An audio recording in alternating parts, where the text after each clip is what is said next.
Video like जरूर कर लीजिए और ऐसे वीडियो लगातार फ्री में पाने के लिए चैनल को तुरंत सब्सक्राइब कर लीजिए और बेल आइकन को जरूर टैप कर लीजिए ताकि आगे भी सारे वीडियो आपको मिलते रहे। यूट्यूब में फॉलो करते हैं तो प्लीज ये वाला फ्री टेलीग्राम चैनल जरूर ज्वाइन कर लीजिएगा। सारे नोटिफिकेशन, सारे अपडेट यहीं पे आते हैं, ध्यान रखिए।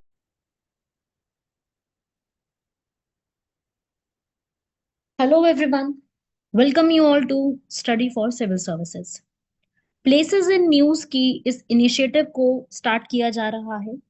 आप सभी लोग जैसे वीकली करंट अफेयर्स को कंप्लीट कर रहे हो, सेम उसी तरीके से प्लेसेस इन न्यूज भी कंप्लीट करोगे। इसकी शुरुआत हम लोग जनवरी 2025 से शुरू करने वाले हैं। वीकली करंट अफेयर्स के साथ साथ इन प्लेसेस को भी कवर करोगे। उससे आपको जो भी लोकेशंस है ना उसके बारे में पता चलता रहेगा। और जो भी एग्जाम में ऐसी इंपॉर्टेंट लोकेशन बनती है, ये कहाँ पर स्थित है, या फिर ये चीज न्यूज में चल रही थी तो ये कहाँ पर बनी है, तो ये आपको पता चलता रहेगा यहीं से ही। तो इसको आप लोगों को साथ साथ में मेरे साथ इस तरीके से अपना पढ़ाई करते हुए चलना है। तो अब हम इसकी शुरुआत करते हैं। और अगर आपको इसकी पीडीएफ या कुछ भी आपको और कोई क्वेरी रहती है तो आप इन दिए गए नंबर्स पे जो स्क्रीन पे आपके सामने है इसमें आप कॉल कर सकते हो कभी भी। और सारी की सारी इंफॉर्मेशन आपको यहीं से मिल जाएगी। तो शुरुआत करते हैं हम हमारे सबसे पहले करंट अफेयर की, वो है इंडोनेशिया का। क्यों इंडोनेशिया? क्योंकि इंडोनेशिया जो है उसके जो प्रेसिडेंट हैं प्राबोवो सुबिनातो, वो हमारी रिपब्लिक डे की परेड में गेस्ट के रूप में आए हैं। तो अगर जो गेस्ट के रूप में आ रहा है उस कंट्री के बारे में पढ़ना हमको बहुत जरूरी पड़ जाएगा। पहले तो मैं आपको लोकेशन दिखा दूं उस जगह की कि इंडोनेशिया है कहाँ पर। कुछ इस तरीके से आपको इंडोनेशिया मिलेगा। ये पूरा इंडोनेशिया है। ये है मलेशिया। मलेशिया के बीच में यहाँ पे एक लाइन जा रही है जिसका नाम है स्ट्रेट ऑफ मलक्का। ये है मलक्का। मलक्का क्यों? क्योंकि यहाँ पर मलक्का एक जगह है, यहाँ पे मिलाका एक नदी बहती है। और जगह का नाम है मलक्का, जो कि यूनेस्को की वर्ल्ड हेरिटेज साइट भी है मलेशिया की तरफ से। और ये मलक्का, यहाँ पे वर्ल्ड टूरिज्म डे भी हुआ था 2024 का। और यहीं पर ही इसी के पास में जो है स्ट्रेट पड़ती है जिसका नाम है स्ट्रेट ऑफ मलक्का। ठीक है, नीचे सिंगापुर है। सिंगापुर का कोई कनेक्शन नहीं। फिर इधर है सुमात्रा, ये है जकार्ता, जावा, ये सब, ये पूरे जितने भी आप छोटे छोटे से आइलैंड्स देख रहे हो, जिसमें से इंडियंस के लिए बहुत फेमस हो गया बाली। है ना, सुना होगा आपने, बहुत से लोग यहाँ पर अपना घूमने के लिए जाते हैं, काफी फेमस जगह हो गई है। तो इस तरीके से एक कंट्री है इंडोनेशिया जिसमें ईस्ट तिमोर नहीं आता। ये अलग कंट्री है। ईस्ट तिमोर, पपुआ न्यू गिना, न्यू गिनी, ये अलग कंट्रीज है। मलेशिया के नीचे की तरफ पड़ते हैं। और इंडोनेशिया वो कंट्री है जो कि आसियान का भी हिस्से में आती है। क्योंकि आसियान जो कंट्री है, मतलब आसियान जो ग्रुप है 10 कंट्रीज का, तो उसी हिसाब से आपको याद रखना होगा। इससे सीधे सीधे सवाल पूछे जा सकते हैं। तो अभी यहाँ पर ये अपना लैंड बॉर्डर आप देख सकते हो, मलेशिया, पपुआ न्यू गिनी और तिमोर लेस्टे से शेयर भी करती है। लैंड बॉर्डर का मतलब अपनी भूमि की सीमाएं जो है वो वहां से लगा रही है। इसीलिए ये टॉपिक न्यूज में आ रखा था, इसलिए मैं आपको यहाँ पर करा रही हूँ, क्योंकि वो यहाँ पे आए थे। तो हमें रिश्तों के बारे में भी पढ़ना पड़ेगा, इंडिया और इंडोनेशिया के रिश्ते कैसे, क्योंकि अगर हम बुला रहे हैं किसी को चीफ गेस्ट अपने इतने इंपॉर्टेंट डे पर, तो पढ़ना तो पड़ेगा ना क्या है, क्या खास चीज है यहाँ पर। ठीक है। तो इनके साथ क्या हमारी कोई कोई रिश्तेदारी या कोई संधि वगैरह, कोई ट्रीटी साइन हुई है? तो बिल्कुल फ्रेंडशिप की ट्रीटी भी हम लोग उनके साथ साइन कर चुके हैं। और अगर आपने एक मूवमेंट का नाम पढ़ा हो, नॉन अलाइंड मूवमेंट, NAM, तो उसमें इंडिया और इंडोनेशिया और इजिप्ट सब साथ में हुआ करती थी। ठीक है। फिर क्या हुआ? जब चाइना ने हम पे अटैक किया 1962 के वॉर में, तो इंडोनेशिया ने चाइना का साथ दे दिया। चाइना ने हम पे अटैक किया और इंडोनेशिया चाइना का साथ दे रहा है, इंडिया का नहीं दे रहा, तो रिश्ते खराब होने शुरू हुए। ठीक है। इवन जब देखो 1962 के वॉर में हमारा साथ नहीं दिया, 1965 का जब हमारा पाकिस्तान के साथ वॉर होता तो इंडोनेशिया ने साफ सीधा बोल दिया था कि भाई हम तो पाकिस्तान के साथ। ठीक है। इवन उन्होंने उनको जो है मिलिट्री भी जो है ना, जो इक्विपमेंट्स होते हैं, जैसे होता है ना कि आप सामान भिजवा रहे हो वहां पर, वो भी तक सप्लाई करे उन्होंने। तो ये तो प्रॉब्लम आ गई ना। ठीक है। फिर धीरे धीरे करके रिश्ते सुधरे। तो मैं ये नहीं कहूंगी कि रिश्ते हमारे हमेशा से अच्छे रहे। ठीक है। लेकिन हुआ क्या, वहां पर एक प्रेसिडेंट आए सुहार्तो। वो प्रेसिडेंट सुहार्तो ने चाइना से अपने आप को थोड़ा सा अलग किया और इंडिया के साथ रिश्ते अच्छे बनाए। और धीरे धीरे करके फिर वो इंडिया भी आए और रिश्ते थोड़े से बढ़ने शुरू हुए। और हमारी फिर जो एक पॉलिसी आई, लुक ईस्ट पॉलिसी, जो हमारे प्रधानमंत्री PV नरसिम्हा राव लेके आए थे, उसकी वजह से काफी अच्छा बूस्ट मिला। और जो हमारे साउथ ईस्ट की कंट्रीज हैं उनके साथ रिश्ते अच्छे बनने शुरू हो गए। फिर जब प्रधानमंत्री नरेंद्र मोदी आए तो उन्होंने लुक ईस्ट पॉलिसी को एक्ट ईस्ट पॉलिसी कर लिया 2014 में। फिर धीरे धीरे करते करते जो है हमारा उनके साथ ट्रेड बढ़ने लगा। ठीक है, आज के टाइम पे सिंगापुर और इंडोनेशिया के साथ हमारा सबसे ज्यादा ट्रेड होता है, और उसके बाद फिर हमारे प्रधानमंत्री भी वहां पर गए। ठीक है। और इंडोनेशिया भी बहुत परेशान है, चाइना की जो साउथ चाइना सी का कॉन्फ्लिक्ट चल रहा है। फिर हम लोग अभी उनके साथ चल रहा है, अभी हुआ नहीं है, ब्रह्मोस जो मिसाइल हमने बनाई थी ना रशिया के साथ मिलके, उसको हम लोग वहां पे देंगे। अभी चल रहा है, अभी हुआ नहीं है। $450 मिलियन की वो डील है, अभी साइन नहीं हुई है, मे भी हो जाए। बाकी हम लोग वहां से क्या चीजें मंगाते हैं, देखो हम लोग वहां से मंगाते हैं कोयला, पाम ऑयल होता है ना जो, वो मंगाते हैं, रबड़ मंगवाते हैं, क्योंकि वहां पे बहुत मिलता है। Singapore, Laos, Cambodia, south east के जितने में ना वहाँ रबर बहुत है, इंडिया में उतना है नहीं।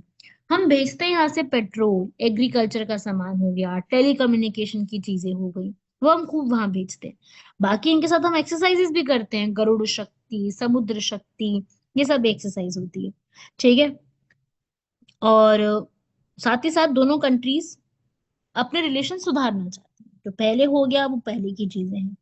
हाँ, लेकिन ये है कि वो चाइना के साथ भी कर रही है, चाइना के साथ भी वो इन्वेस्टमेंट कर रही है, डील साइन कर रही है, पॉलिसीज बना रही है, तो चाइना का इन्फ्लुएंस भी वही है। क्योंकि जो चाइना का एक इनिशिएटिव है ना, बेल्ट एंड रोड इनिशिएटिव, उस इनिशिएटिव में इंडोनेशिया पार्टिसिपेट करता है और इंडिया नहीं करता उसके अंदर। तो इंडिया के लिए ये चीज जो है ना वो है कि भाई हम उस कंट्री के साथ रिश्ते बढ़ा रहे हैं, ऐसा ये सब है। बाकी वीजा भी है, उधर वीजा भी लगता है, अगर आपको इंडोनेशिया जाना है तो वीजा लगता है। हाँ, मलेशिया जाने के लिए आपको आपको वीजा नहीं लगता, और आई थिंक थाईलैंड के लिए भी नहीं है, क्योंकि बहुत लोग जाते हैं मलेशिया, थाईलैंड, और ये हमारे बिल्कुल पास पड़ते हैं, तो काफी लोग और बच्चे वहां जाते हैं। ठीक है भाई, तो इस तरीके की ये पूरी स्टोरी है जो आपको पता होनी चाहिए, और क्या क्या वहां पे है। बाकी इंडोनेशिया के अभी कैपिटल पे बड़ा इशू चल रहा था, क्योंकि जो इंडोनेशिया की कैपिटल है जकार्ता, वो डूब रही है। ठीक है, वो तो एक नई कैपिटल जो है वो वहां पे बनाई जा रही है। ठीक है, तो यहाँ पर नई क्या, अभी तक तो जकार्ता ही है, वैसे ऑफिशियली जकार्ता ही है, लेकिन अभी इसको चेंज करने की तैयारी चल रही है, क्योंकि उसमें नूसांतारा करके बना रहे हैं, जो कि आगे चल के इसकी कैपिटल बनेगी, जहाँ पे पूरा इंफ्रास्ट्रक्चर बना रहे हैं, वहां पे सारे अपने हेडक्वार्टर्स और वो सब रखे हुए हैं। ठीक है भाई, चलिए बढ़ते हैं हमारे अगले आर्टिकल की तरफ। कैबो वर्डे, ये बहुत इंपॉर्टेंट है, मैं फिर बोल दूं, काफी बार न्यूज में आ चुका है कैबो वर्डे। ठीक है, पहले तो मैं इसकी लोकेशन दिखा दूं, बहुत ही सुंदर सा मैंने इसका एक वो लिया है पिक्चर। तो ये आप देखो, पढ़ो, मॉरिशियाना, गुयाना, सीरिया लियोन, घाना, बुर्किना फासो, माली, अल्जीरिया। कौन सी कॉन्टिनेंट है? अफ्रीका। अफ्रीका के पास में एक आइलैंड है कैबो वर्डे। ठीक है, बहुत छोटा सा आइलैंड है, लेकिन वर्ल्ड बैंक का ऐसा कहना है कि ये जो कंट्री है ना, उसकी रिपोर्ट में आया है कि कैबो वर्डे जो कंट्री है, छोटा सा जो एक आइलैंड कंट्री है, ये यहाँ पर बहुत ज्यादा इन्वेस्टमेंट करे अगर अपने क्लाइमेट के ऊपर, तो जाके यहाँ पे चीजें सुधर सकती हैं, ऐसा वर्ल्ड बैंक की रिपोर्ट का कहना है। ठीक है, $140 मिलियन हर साल 2030 तक इन्वेस्ट करेगी, तब जाके क्लाइमेट की चीजें सुधार सकती हैं। ठीक है, सेनेगल के पास में पड़ती है ये, और इसमें बहुत वॉल्केनिक चीजें आपको देखने को मिलेंगी। इसमें भी बहुत सारे अलग अलग चीजों पे डिवाइड कर रखा है इसको। इसकी कैपिटल पता है क्या है? अगर हो सकता है मैच द फॉलोइंग में इसकी कैपिटल आ जाए यूपीपीसीएस एग्जाम में, तो कैपिटल है इसकी पारिया। लिख लीजिएगा, प्रारिया। पारिया नहीं, स्पेलिंग गलत लिख दी मैंने, स्पेलिंग लिख लीजिएगा, प्राइया। इंपॉर्टेंट है, यहाँ पे पोर्चुगीज लैंग्वेज बहुत ज्यादा बोलते हैं, क्योंकि यहाँ पर ना, एक तो यहाँ पर क्लाइमेट की चीजें बड़ी खराब है। यहाँ पर ड्रॉट, हीट, फ्लड आना, क्योंकि तो आइलैंड पे है, फ्लड भी आते हैं, सुनामी हो गया, लैंडस्लाइड हो गई, वॉल्केनिक इरप्शन बहुत ज्यादा हो रही है। तो यहाँ पे सिर्फ ज्यादातर चलती है टूरिज्म, टूरिज्म या पब्लिक ट्रांसपोर्ट हो गई, पब्लिक सर्विसेज के ऊपर ही सारा काम करता है। इवन ये पिछले साल भी न्यूज में चल रही थी, क्योंकि डब्ल्यूएचओ ने कैबो वर्डे को मलेरिया फ्री कंट्री डिक्लेयर किया था, इसलिए पिछले साल भी न्यूज थी। ठीक है, अफ्रीका का रीजन जो है ना, वो सबसे ज्यादा ऐसा बड़ा रीजन है जहाँ पे आपको मिलेंगी सबसे ज्यादा मलेरिया। ठीक है, लेकिन 3 जगह ऐसी है जहाँ पे मलेरिया फ्री कर दिया है, एक तो मॉरिशस, अल्जीरिया, और तीसरा है कैबो। ठीक है, इंडिया नहीं आया इसके अंदर, इंडिया इस लिस्ट में नहीं है अभी तक। तो इस तरीके से ये आपको याद रखना है। और कैबो वर्डे की लोकेशन पूछी जाती है, और यहाँ पर आपको मिक्स्ड मिलेंगे, यूरोपियन अफ्रीकन दोनों मिलेंगे इधर। कैपिटल पूछी जाती है इसकी, इसकी वो पूछी जाती है, लैंग्वेज कौन सी है वो भी आपको बता दी मैंने। पोर्चुगीज इनकी ऑफिशियल लैंग्वेज है, क्योंकि पोर्चुगल से काफी नजदीक भी पड़ते हैं। आप ऊपर देख सकते हो इस पिक्चर में, इस मैप को अच्छे से देखो। अफ्रीका का मैप है पूरा। इसमें बुर्किना फासो भी बड़ा न्यूज में रहता है, क्योंकि यहाँ पर जो है ना मिलिट्री कूप, तख्ता पलट खूब होता रहता है। ठीक है, तो ये भी बड़े इंपॉर्टेंट है। बाकी तो खैर इतना ज्यादा न्यूज में नहीं रहते हैं। बाकी अफ्रीका का तो अभी बहुत क्या है कि अफ्रीका में रिसोर्सेज, संसाधन तो खूब है, पर इस्तेमाल करना और वो चीजें करनी अभी तक वहां के लोगों को ढंग से आई नहीं। ठीक है, तो उसको कैबो वर्डे भी लिखते हैं, उसको केप वर्डे भी लिखते हैं। तो ये मत सोचना कि केप वर्डे कोई पैसिफिक में कहीं और कोई जगह है। ऐसा नहीं है, अटलांटिक ओशन की जगह है। केप वर्डे, कैबो वर्डे सेम बात है। सी कैपिटल भी आप सामने देख सकते हो। इसी के बाद मैं आपको एक और टॉपिक कराऊंगी, ये कैनरी आइलैंड के ऊपर। यहाँ देख लो लोकेशन इसकी, स्पेन लिखा है ना, लोकेशन याद रखना है इसकी। आगे मैं फिर से कराऊंगी इसको। चलिए, अगला टॉपिक आता है हमारा याला ग्लेशियर। इंपॉर्टेंट है और अभी बड़ा न्यूज में चल रहा है याला ग्लेशियर, क्योंकि नेपाल का एक ऐसा ग्लेशियर है जिसको बहुत ज्यादा स्टडी किया गया और ये बोला गया है कि ये 2040 तक आते आते खत्म हो जाएगा, गायब हो जाएगा। तो ये इसलिए न्यूज में चल रहा था। ठीक है, या आप इसकी पिक्चर देख सकते हो कि धीरे धीरे करते करते देखो, पहले कितना ज्यादा भरा पूरा आपको देखने को मिल रहा है, फिर कम, और अभी इसका हाल देखो। तो ये बहुत ज्यादा अब डिसअपियर हो जाए ना, वैनिश की सिचुएशन में आने वाला है। यूएन ने ये बोला है कि अब हम 2025 का जो साल मना रहे हैं, हम ये 2025 साल मनाएंगे, यूएन ने बोला है, ग्लेशियर्स का। ठीक है, ग्लेशियर का पूरा रहेगा। और इन्होंने ये तक बोला है कि मार्च 21 ग्लेशियर डे मनाया जाएगा। लेकिन अब याला याला ग्लेशियर की बात करें तो ये नेपाल में ही, लांगतांग वैली नेपाल में, हिंदू कुश माउंटेन्स के पास में ही पड़ता है। और ग्लोबल ग्लेशियर कैजुअलिटी लिस्ट में ये एक लौता ग्लेशियर है। ये क्वेश्चन बहुत इंपॉर्टेंट है, क्योंकि ग्लोबल ग्लेशियर कैजुअलिटी लिस्ट एक रहती है जिसमें आपको उम्मीद होती है कि ग्लेशियर बहुत जल्दी पिघलने वाला है। ठीक है, तो ये यहाँ पर अ, इस चीज को बताता है, ये वाली चीज। ठीक है, ग्लोबल ग्लेशियर कैजुअलिटी लिस्ट में ऐसा बोला जा रहा है कि हिमालय के ग्लेशियर के लिए ये काफी खतरनाक है। ये जो लिस्ट है ना, ये 2024 में ही लिस्ट निकाली गई है ये वाली, जिसमें ये बता रहा है कि भाई ऐसे ग्लेशियर जो कि तबाही की उसमें आ रहे हैं। इसमें 15 ग्लेशियर्स हैं, लेकिन बहुत ज्यादा उसमें नहीं बोला गया। ये तो ऐसा है कि बिल्कुल अभी बोल दिया। ठीक है, तो इससे क्या होगा ना, आपको पता चलेगा कि कौन से ग्लेशियर पिघल रहे हैं, इसमें क्या कैसे है, तो उसको हमको नॉलेज मिलती रहती है उस चीज के ऊपर। तो ये हमको वो चीज बताता रहता है कि भाई कहाँ पे किस ग्लेशियर का क्या हाल चल रहा है। ठीक है, तो वो हमको स्टोरी एक लिस्ट जो है उसके रूप में बताता है। इसमें इंडिया की तरफ से तो कोई अभी ऐसा कोई ग्लेशियर है नहीं, लिस्ट में तो नहीं है। मैंने पूरी लिस्ट एक बार पढ़ी थी इनकी कि क्या है। इंडियन ग्लेशियर का नाम तो नहीं है। हाँ, याला ग्लेशियर है, वो हिमालयाज में, लेकिन वो नेपाल में पड़ता है। ठीक है भाई, तो इसको जरूर अपना याद रखिएगा। एक इंपॉर्टेंट टॉपिक है, इस पे सीधे सवाल बन सकते हैं, काफी इंपॉर्टेंट है ये। ऐसे ही अब हमारा अगला टॉपिक आता है गल्फ ऑफ मेक्सिको, क्योंकि जो अभी ट्रम्प आए हैं काफी बड़ी बड़ी अनाउंसमेंट्स कर रहे हैं। ये भी बोल रहे हैं कि अब जो अमेरिका है उसके अंदर से दो ही जेंडर रहेंगे, मेल और फीमेल। ये एलजीबीटीक्यू खत्म कर रहे हैं। तो ये सब चीजें भी काफी चल रही है ना। इसी तरीके से उन्होंने एक और नई बात बोल दी। उन्होंने बोला गल्फ ऑफ मेक्सिको का नाम गल्फ ऑफ मेक्सिको क्यों रखना है, अब हम बदल रहे हैं इसका नाम। उन्होंने गल्फ ऑफ अमेरिका नाम रख दिया, मतलब बोल ही दिया उन्होंने तो ये। और मैक्सिको बोल रहा है भाई आपको तो इसका चैलेंज झेलना पड़ेगा, आपको हम सू कर देंगे। सू मतलब क्या होता है, आपको कोर्ट में ले जाएंगे हम तो, अगर आपने ये मैप में नाम चेंज किया। ठीक है, मैक्सिको ने गूगल पे केस कर दिया, क्योंकि गूगल क्या दिखा रहा है, गूगल दिखा रहा है गल्फ ऑफ अमेरिका। आप अभी सर्च करो जाके, मैंने भी प्रॉपर सर्च किया, देखा कि भाई ये अनाउंसमेंट ही है या फिर सच में कर दिया इन्होंने। तो आप जाओ अभी गूगल पे सर्च करो गल्फ ऑफ मेक्सिको, आपको साथ में gulf of Mexico slash gulf of America मिलेगा। अभी तक हम गल्फ ऑफ मेक्सिको पढ़ते आ रहे थे, पर अगर ट्रम्प भाई साहब ने कह दिया ये बात, तो करनी पड़ेगी भाई अब तो अब उन्होंने नाम बदल के gulf of Mexico gulf of America कर दिया है ये नाम। ठीक है, तो इस तरीके से ये अभी एक बड़ी न्यूज निकल के आ रही थी। और मेक्सिको में बड़ी इसमें वो मची हुई है, तब है ना हाहाकार टाइप मची हुई है कि भाई ये तो नहीं। मेक्सिको कह रहा है कि हम लोग गूगल पे केस कर रहे हैं कि तुमने यूएसए में ये नाम बदल कैसे दिया, ऑनलाइन मैप में नाम क्यों बदल। तो वो चीज है। अब मैं आपको उसकी लोकेशन दिखाती हूँ कि जब बात चल रही है कहाँ है। अभी तो मैंने गल्फ ऑफ मेक्सिको ही लिया है, क्योंकि जब मैंने ये पूरी बनाई थी तब नाम चेंज करने में आया नहीं था ये अभी, अब आ गया। लेकिन अब तो आ गई है चीज। ये इस तरफ है यूएसए पूरा। ठीक है, ये हाउस्टन, सैंटियानो, ऑस्टिन, ये पूरा यूएसए। इधर है मेक्सिको, ठीक है, ये इधर क्यूबा, हवाना, बहामास, ये सेंट्रल अमेरिका और कैरिबियन आइलैंड्स है। ये जो पूरा गल्फ है ना, ये ये है पूरा गल्फ ऑफ मेक्सिको, जिसका नाम अब बदल रहे हैं। तो गल्फ ऑफ मेक्सिको पूरे वर्ल्ड का सबसे बड़ा गल्फ है। जैसे अपने इंडिया में 3 गल्फ कहते हैं हम लोग, है ना। मैं आपको एक लगा के बताती हूँ, अच्छे से आपको समझ आएगा फिर। ये है अपने इंडिया का साउथ का मैप, है ना। इस तरफ आता है दीव, दमन दीव वाला, ठीक है। इस तरफ दीव के पास वाला जो ये रीजन है, ये वाला, ये इसे कहते हैं गल्फ ऑफ खंबात। अपने इंडिया में ना खंबात की खाड़ी। इधर आता है गल्फ ऑफ कच्छ, और इधर आता है गल्फ ऑफ मन्नार। पर ये बड़े बड़े गल्फ नहीं है, है ना। ये तमिलनाडु में पड़ता है। तो इस तरीके से है ये गल्फ। ये बाकी जो गल्फ है ना, ये गल्फ बड़ा है बहुत। ये देखो ना, इसकी लोकेशन देखो कितना बड़ा है।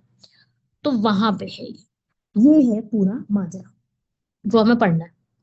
और इधर पता है उन्होंने ये भी बोल दिया कि एक जो नॉर्थ अमेरिका है ना पूरा, मतलब जिसमें यूएसए का पूरा ये आता है, यूएसए भी और कनाडा भी और मेक्सिको, उसमें उन्होंने ये भी बोल दिया कि अब हम क्या कर रहे हैं, कौन नाम बदल रहे हैं। जो पूरे नॉर्थ अमेरिका का सबसे बड़ा माउंटेन है, पर्वत श्रृंखला है देनाली, उसका नाम पुराना वाला नाम रख देंगे, माउंट माउंट मैकिनली। उन्होंने ये भी बोला है। तो काफी सारी चीजें चेंजेस कर रहे हैं। और गूगल मैप्स ने तो भैया पहले ही कर दिया, और एप्पल मैप्स ने भी कर दिया। आपके पास जिसके भी पास एप्पल का फोन है, वो एप्पल में चेक कर लो, गूगल में भी चेक कर लो, है ना। आपको मिल जाएगा दोनों में ही, ये चीज चेंज हो चुकी है। मैंने दोनों में चेक कर लिया है, तो ये आपको बता पा रही हूँ। तो भाई गूगल तो डर गया, क्योंकि गूगल तो कंपनी ही नहीं की है ना, यूएसए की है। वही उसने तो पहले ही चेंज कर दिया। उसने कहा भैया ट्रम्प भाई साहब से पंगा नहीं ले सकते हम तो यहाँ पर, तो करना ही पड़ेगा ये काम। तो नाम बदल दिया गया। और ये कनेक्ट करता है, गल्फ होता है ना, वो कनेक्ट करता है पूरा। और इसकी डेप्थ भी काफी ज्यादा है। और इसमें आप देखो, फ्लोरिडा इसके पास में पड़ता है, मियामी, मियामी एक बहुत खूबसूरत जगह है यहाँ पर, वो यहाँ पे पड़ता है इस तरफ। ये फ्लोरिडा है इस तरफ। मैं पेन का कलर चेंज कर दूं आपको दिखाने के लिए। ये रहा मियामी, फ्लोरिडा। टेक्सास है, ऊपर मिसिसिपी नदी बहती है यहाँ पर। आपको जो है यहाँ पर हरिकेन्स वगैरह काफी ज्यादा देखने को मिलते हैं। और यहाँ पे 2 नदियां ड्रेन करती हैं आके, मिसिसिपी और रियो ग्रेनेड।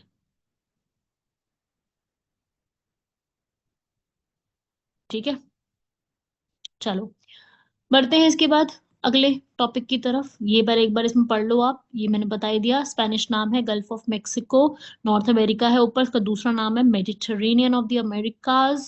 भूमध्य सागर बीचों बीच पड़ता है। सबसे गहरा क्षेत्र यहाँ पे आता है 6 बी डीप। अभी क्वेश्चन बन सकता है, मैच द फॉलोइंग में, ये सामने आमने सामने लिख के पूछ देंगे, बताओ सही है गलत है, ऐसी चीजें आती है ना।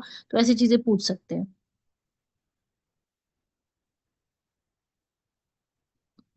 ठीक है भाई, चलिए अगला आता है हमारा टॉपिक। अब आता है सीरिया। सीरिया भी सभी लोग जानते हैं,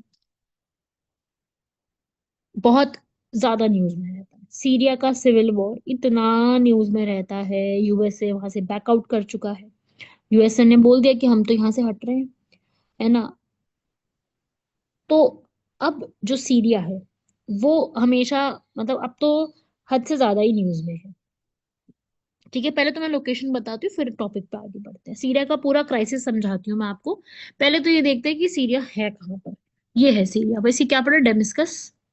सऊदी अरेबिया टर्की के बीच में आपको देखने को मिल रहा है। इराक और टर्की के बीच में आपको पूरा देखने को मिल रहा है। अब ये पूरा है क्या, एक सीरिया में ना, एक बात समझना, मैं स्टोरी की फॉर्म में समझाऊंगी। सीरिया में ना एक प्रेसिडेंट है, असाद थे, एक प्रेसिडेंट थे, बशर अल असाद। 1971 में उनके पिता आए थे, और फिर 2000 में उनके बेटे आते हैं, असाद। ठीक है। और बहुत से लोग उनको सपोर्ट कर रहे थे, रशिया, ईरान, बशीर अल असाद को बहुत सपोर्ट मिल रहा था। और उसके बाद क्या होता है, काफी लोग अगेंस्ट में भी थे, यूएसए और टर्की उनके अगेंस्ट में भी थे। तो उन्होंने काफी चीजें उन्होंने करी। उन्होंने भी अपने काफी चीजों को मैनिपुलेट करा, काफी सपोर्ट और चीजें करने को दी। तो वहां पर शुरू हो गया सिविल क्राइसिस। उसके पीछे के बहुत सारे कारण हैं। मतलब एक कारण नहीं है कि सिविल वॉर वहां पे क्यों हुआ, क्या उसका फ्यूचर कैसा होगा। उसके पीछे के बहुत सारे कारण हैं। तो इसीलिए सीरिया जो है ना वो न्यूज में है यहाँ पर। सीरिया की जो सबसे बड़ी सिटी है, ठीक है, प्रेसिडेंट जो बशर अल असाद है उसको हटाने के लिए लगे हुए वहां के जो सिटी के लोग हैं उस चीज में। तो वहां पर पूरे एरिया में एक ग्रुप है जो कि सीरिया को कैप्चर कर रहा है, जिसका नाम है हयात ताहरीर अल शाम। ठीक है, वो है। वो क्या चाहते हैं कि इस मतलब असाद जो है ना प्रेसिडेंट, उसको हटा दिया जाए और सुन्नी इस्लामिकों का रूल यहाँ पे लाया जाए। और एक वहां पर अलग फोर्स है, सीरियन डेमोक्रेटिक फोर्स, जो कि कुर्द लोग हैं वहां के, KURD, कुर्द लोग, उनको एस्टैब्लिश करना चाहते हैं। रशिया और ईरान जो है वो असाद को सपोर्ट कर रहे हैं। ठीक है, और US टर्की असाद को सपोर्ट नहीं कर रहे हैं। तो ये है इनकी यहाँ पर न्यूज। ठीक है, इसराइल और हमास का वॉर हुआ, रशिया यूक्रेन की वॉर, जिसके कारण सीरिया में भी काफी सब प्रॉब्लम जो है वो होने लग गई थी। बाकी सीरिया के बारे में याद रखिएगा, इंपॉर्टेंट सिटीज डेमेस्कस है, रिवर का नाम याद रखिएगा। बाउंड्री किससे शेयर करती है ये पूछा जा सकता है, टर्की, इराक, जॉर्डन, इसराइल से। और वहां पे रेंजेस कौन सी है, ठीक है, माउंटेन की, रिवर्स कौन सी है, यूफ्रेट्स, टिग्रिस, ये सब सवाल जो है वो पूछे जाते हैं। तो इस तरीके से आपको थोड़ा सा इसमें याद रखने पड़ेंगे कि इंपॉर्टेंट नाम और क्या क्या चीजें न्यूज में हैं, कैसे हैं, वो चीजें सीधी पूछी जाती हैं, इसलिए लर्निंग इसी तरीके से करनी। बढ़ते हैं इसके बाद आगे।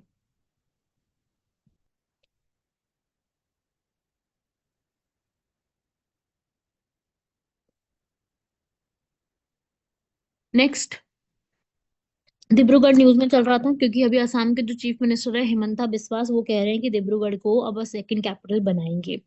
ठीक है, ये कुछ इन्होंने इस तरीके की इनकी पिक्चर जो है वो वायरल हुई थी कि वो इस तरीके से बोल रहे हैं कि सेकंड कैपिटल भी इसको बनाएंगे अब।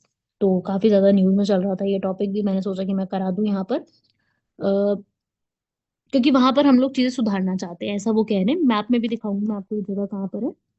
ठीक है, और जब हमारा रिपब्लिक डे सेलिब्रेट हो रहा था तभी ये सेम जो है ना बात यहाँ पे बताई गई थी, कैसा क्यों कर रहे हैं, इसके पीछे का कारण, ऐसा क्यों उन्होंने कहा है वो समझते हैं। वो कह रहे हैं कि भाई यहाँ पर भी तो हम लोगों को थोड़ा सा बेहतर चीजें करनी होंगी ना। कब तक हम इसको, मतलब हम लोग और ज्यादा बेहतर कैसे करेंगे हमारे राज्य को। ठीक है, क्योंकि डिब्रूगढ़ जो है ना वो एक पूर्ण विकसित शहर है, असम की दूसरी राजधानी इसको बना सकते हैं ताकि जीवन के उद्देश्यों को सुधारा जा सके, है ना, संपर्क लोगों के साथ बना सके। यहाँ पर विधानसभा भी बनाएंगे, 25 जनवरी 2026 को बोल रहे हैं कि एक प्रॉपरली विधानसभा, लेजिस्लेटिव असेंबली भी बनाएंगे। और हर साल 2027 से वहीं पर विधानसभा का सत्र भी होगा। ठीक है, क्योंकि जो डिब्रूगढ़ है ना, वो आपको पता है टी सिटी ऑफ इंडिया कही जाती है। यहाँ पर आपको सबसे ज्यादा पूरे इंडिया की चाय देखने को मिलेगी। तो वहां से चाय, तेल, कोयला सबसे ज्यादा यहाँ पे किया जा रहा है। ऐसे ही यहाँ पर तेजपुर भी एक जगह है, मैं आपको ना मैप में दिखाती हूँ, ये देखो। अभी तक इसकी कैपिटल क्या है, दिसपुर, है ना, असम की।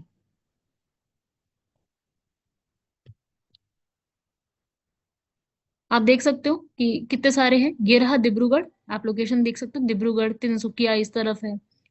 कार्बी एंगलोंग रीजन भी आपने सुना होगा, ये पूरे असम का सबसे बड़ा रीजन है, काफी डिमांड कर रहे हैं कि हमें सेपरेट होना है। ठीक है, ये आप देख सकते हो। तो डिब्रूगढ़ को सेकंड कैपिटल बनाने का पूरा चल रहा है। इसमें एक तेजपुर जगह भी आती है, अभी मुझे मिल नहीं रही है यहाँ पे, शायद लिखा नहीं हुआ है। तेजपुर भी जगह है जो इनकी सांस्कृतिक राजधानी बोली जाती है। वहां पर वो कह रहे हैं कि राजभवन, जो हमारे गवर्नर का घर होता है, वो बनाया जाएगा। ठीक है, और गुवाहाटी के अंदर आती है दिसपुर। अब ये गुवाहाटी मुझे दिख नहीं रही है इधर।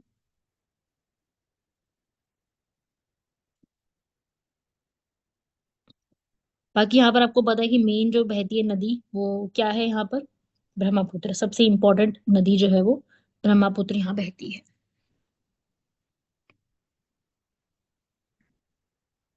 ये आप पढ़ सकते हो थोड़ा सा इसके बारे में। और यहीं पर ही आपको उल्फा जैसी ऑर्गेनाइजेशन का केंद्र मिलेगा। उल्फा की फुल फॉर्म है United liberation front of Assam. UPSC CAPF exam में आ चुका है ये ऑलरेडी क्वेश्चन।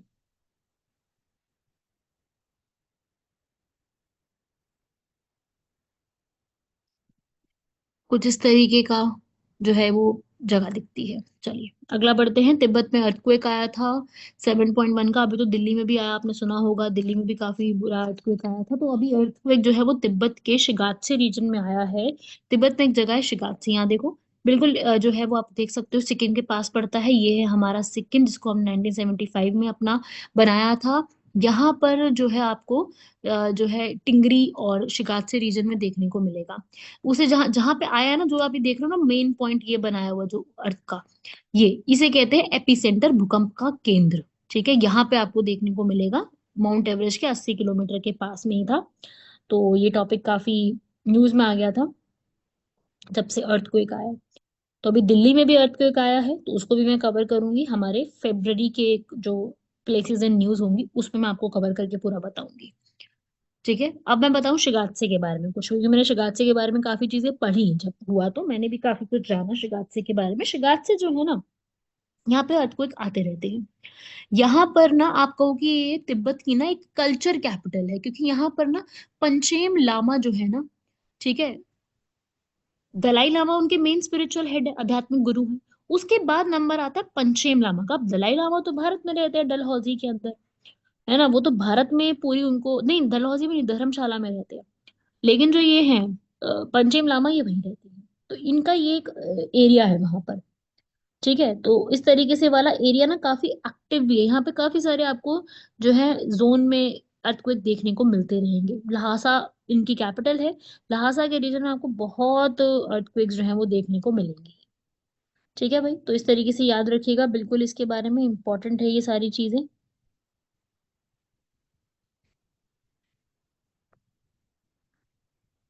ऐसी एक जगह आती है लिसोथो। देखो भाई मैप में, पहले तो ये साउथ अफ्रीका है। साउथ अफ्रीका में एक कंट्री आती है जिसका नाम है लिसोथो। ये भी काफी ज्यादा न्यूज में चल रही थी कि लिसोथो जो लोकेशन है ये क्या है, इस तरीके से। तो काफी न्यूज में था ये पूरा। अभी इंडिया ने भी जो है लिसोथो की मदद करते हुए 1000 मीट्रिक टन के जो चावल है वो वहां भिजवाए हैं। ये साउथ अफ्रीका में पड़ती है। पहले इसका जो नाम है वो खोसियन करके हुआ करता था, बाद में इसका नाम बदल दिया गया है। अब इसका नाम है लिसोथो, जिसकी कैपिटल है मासीरू। बिल्कुल लैंडलॉक्ड कंट्री है, देखो ना कोई है ही नहीं आगे। ठीक है, और एक है स्वाजीलैंड, जिसका आप नाम है ई स्वातिनी। साउथ अफ्रीका में कंट्री पड़ती है ये वाली। ठीक है ना, तो इसको जरूर लिख लीजिएगा। यहीं पर ही एक नदी बहती है, ऑरेंज नदी, काफी ज्यादा न्यूज में रहती है, लेसोतो से निकलती है। ऑरेंज नदी ये न्यूज में थी, इसलिए मैंने सोचा कि आपको मैं पूरा बता दूं। यहाँ पर इसकी कैपिटल क्या है, इसका निक नेम क्या है, यहाँ से नोट कर सकते हो। Mountain kingdom, kingdom in the sky करके है। और ऑरेंज नदी यहाँ से बहती है, जिसके ऊपर सवाल बन सकते हैं। ठीक है ना, तो ऐसे सवाल ही बनते हैं। मैच मैच द फॉलोइंग में तो इसी टाइप के क्वेश्चन पूछे जाते हैं। चलिए, लास्ट हमारा है कैनरी आइलैंड। मैंने कहा था ना अभी कैनरी आइलैंड में आपको आगे कराऊंगी, तो याद रखना है लोकेशन। ये है कैनरी आइलैंड। ठीक है, स्पेन से करीब 1700 किलोमीटर की दूरी पर। अगर मैं आपको बड़े मैप में दिखाऊं तो मैंने यहाँ पे भी बनाया था वो चीज, यहाँ पे भी मैंने डाली थी ये। मैंने कहा था ना ये रहा कैनरी आइलैंड, ये देखो ऊपर की तरफ स्पेन है और ये है कैनरी आइलैंड। तो ये भी अभी न्यूज में चल रहा था। ऐसा है ना कि भाई जितने भी आसपास के आइलैंड्स वगैरह बने हुए हैं, सारे आइलैंड्स पे ऐसा नहीं है कि अ, जो है एक ही कंट्री का अधिकार है, अलग अलग कंट्रीज का उस पर अधिकार है।